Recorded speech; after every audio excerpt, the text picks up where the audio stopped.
हिमाचल कर्मचारी चयन आयोग हमीरपुर की महिला कर्मचारी की जेओआईटी पेपर लीक में गिरफ्तारी के बाद सरकार ने चयन आयोग सस्पेंड कर दिया है और भर्तियों पर भी रोक लगा दी है।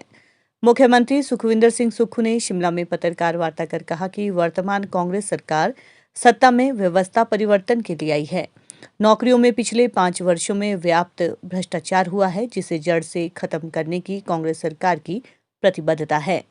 पूर्व की भाजपा सरकार में हिमाचल प्रदेश में पेपर लीक माफिया पनपा है और कहीं न कहीं भाजपा सरकार इसके लिए सीधे तौर पर जिम्मेदार है और आने वाले समय में पेपर लीक माफिया को लेकर बड़े खुलासे भी होने वाले हैं।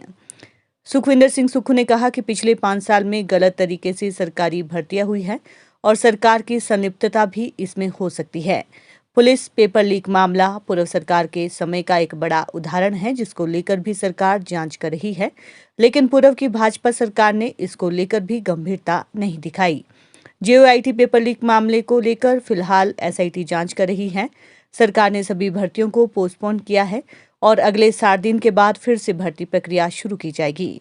क्योंकि आयोग की कार्यप्रणाली पर सवाल उठे हैं, ऐसे में भर्तियों को जारी रखा नहीं जा सकता है। सरकार भ्रष्टाचार मुक्त भर्ती के लिए मैकेनिज्म तैयार कर रही है ताकि नौकरियों में पारदर्शिता आए और वर्षों से मेहनत कर रहे लाखों बेरोजगार युवाओं के साथ कोई धोखा न हो।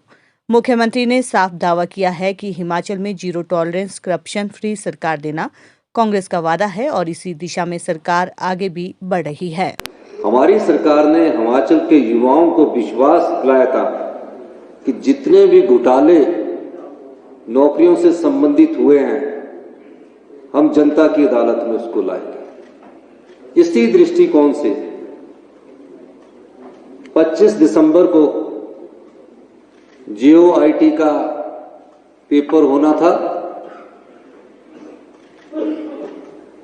उस संदर्भ में जिन पर हमारे पुलिस विभाग ने नजर रखी हुई थी,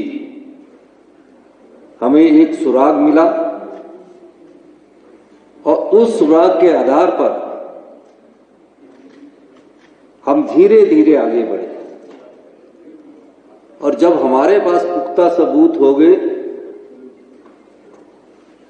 उसके आधार पर हमने अगली कार्रवाई की। यह सूचना मिलने पर पुलिस दल ने हिमाचल प्रदेश अधीनस्थ कर्मचारी चयन आयोग हमीरपुर की वरिष्ठ सहायिका श्रीमती उमा आजाद के घर पर छापामारी की,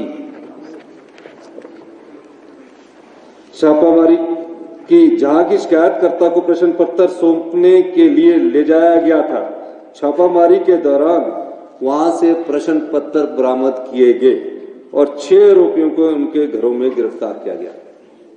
ये तो 25 दिसंबर का जो प्रश्न पत्र था। उसके बाद के जो सबऑर्डिनेट सिलेक्शन में एग्जाम होने थे, जो अगले 25 दिसंबर के बाद जो और तिथियों की जो घोषणा थी, उसके तहत मैं कुछ जानकारियां आपको देना चाहता हूं। और ये कोई छोटी बात नहीं है कि जो सबऑर्डिनेट सिलेक्शन बोर्ड के कर्मचारी थे, जो भी था,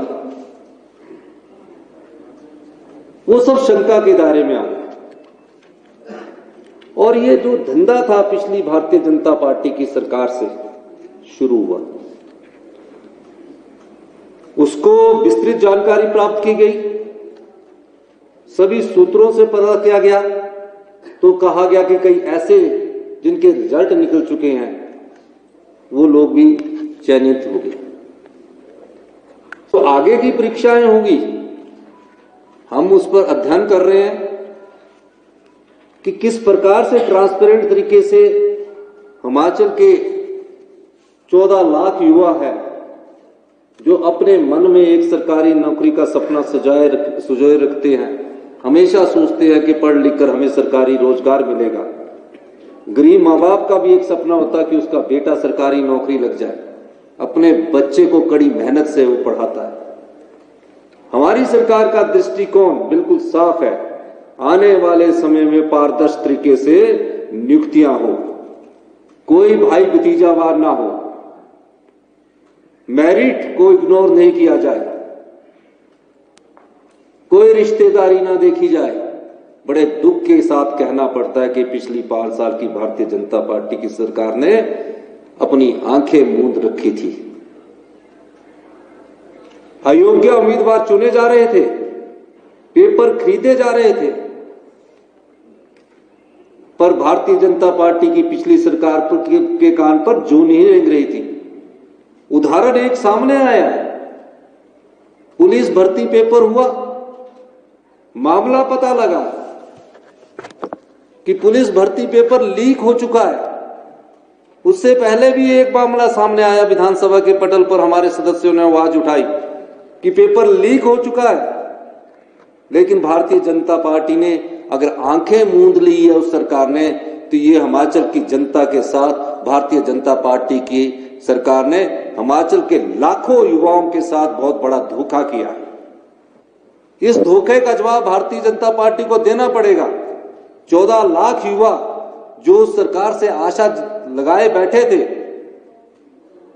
उस आशा के अनुरूप उन्होंने कार्य नहीं किया है।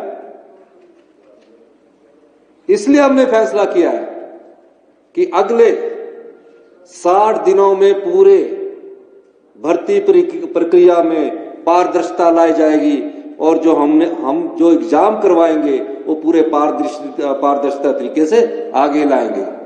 और जो भी पेपर लीक करने वाले सम्मिलित होंगे उनके तहत एक्ट में हम प्रोविजन देख रहे हैं कि कोई स्ट्रिक्ट एक्शन कैसे लिया जा सकता है, उस दृष्टिकोण से भी हम कार्य कर रहे हैं। इसलिए मैं आप लोगों से ये कहने आया हूं कि जो सरकार पिछली थी उस सरकार की भी गलतियां हैं। हम सारी जानकारी अभी और एकत्रित कर रही है, कुछ और सनसनीखेज जानकारियां हम आने वाले वक्त में आपके सामने लाएंगे।